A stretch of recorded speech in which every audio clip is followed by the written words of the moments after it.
Yo,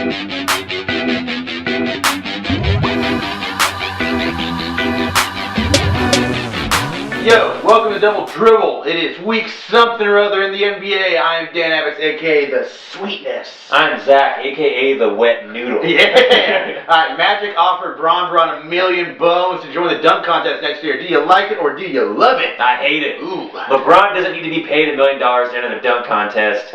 There's no mention of this money being offered to charity.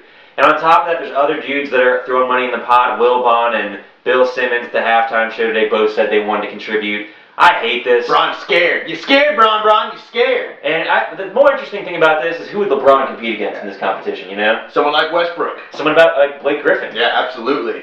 And maybe even a little D-Wade. Maybe. I don't think so, though. I don't think he's got the hops you need in the dunk contest. Moving on. Oklahoma City, 6-4 in their last 10, 2-4 in their last 6. Things aren't all rosy right now in OKC, and there's a couple reasons why. Yeah, the main reason, and I've been saying this all year long, is that there's two defined roles in this team. You got Westbrook and you got Durant. But the rest of the guys, you don't know what you're going to get them from every night, and I think that's because they don't know what their role is every night.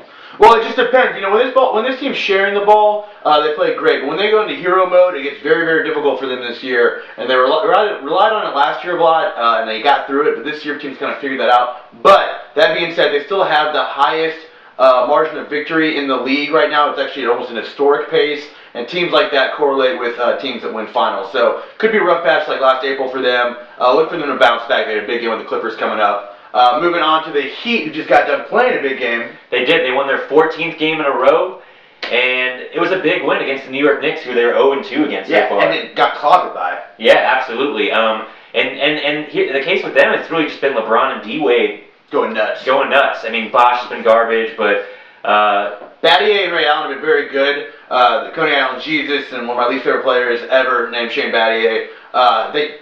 If they're healthy, this team is very, very, very tough to beat. They need those guys to kick out and hit threes, and they've been doing that right now. Battier's gone nuts this week. Look for the streak to continue. Yep, and finally, Golden State Warriors, the yay area, is not saying yay right now. They are 3-7 in the last 10. Yeah, despite Steph going off in MSG, dude dropped 54 on the Knicks, and they still lost. Yeah. I mean, the problem here is you've only got two consistent players in this team. I mean, Klay Thompson, you don't know you're going to get in and each game.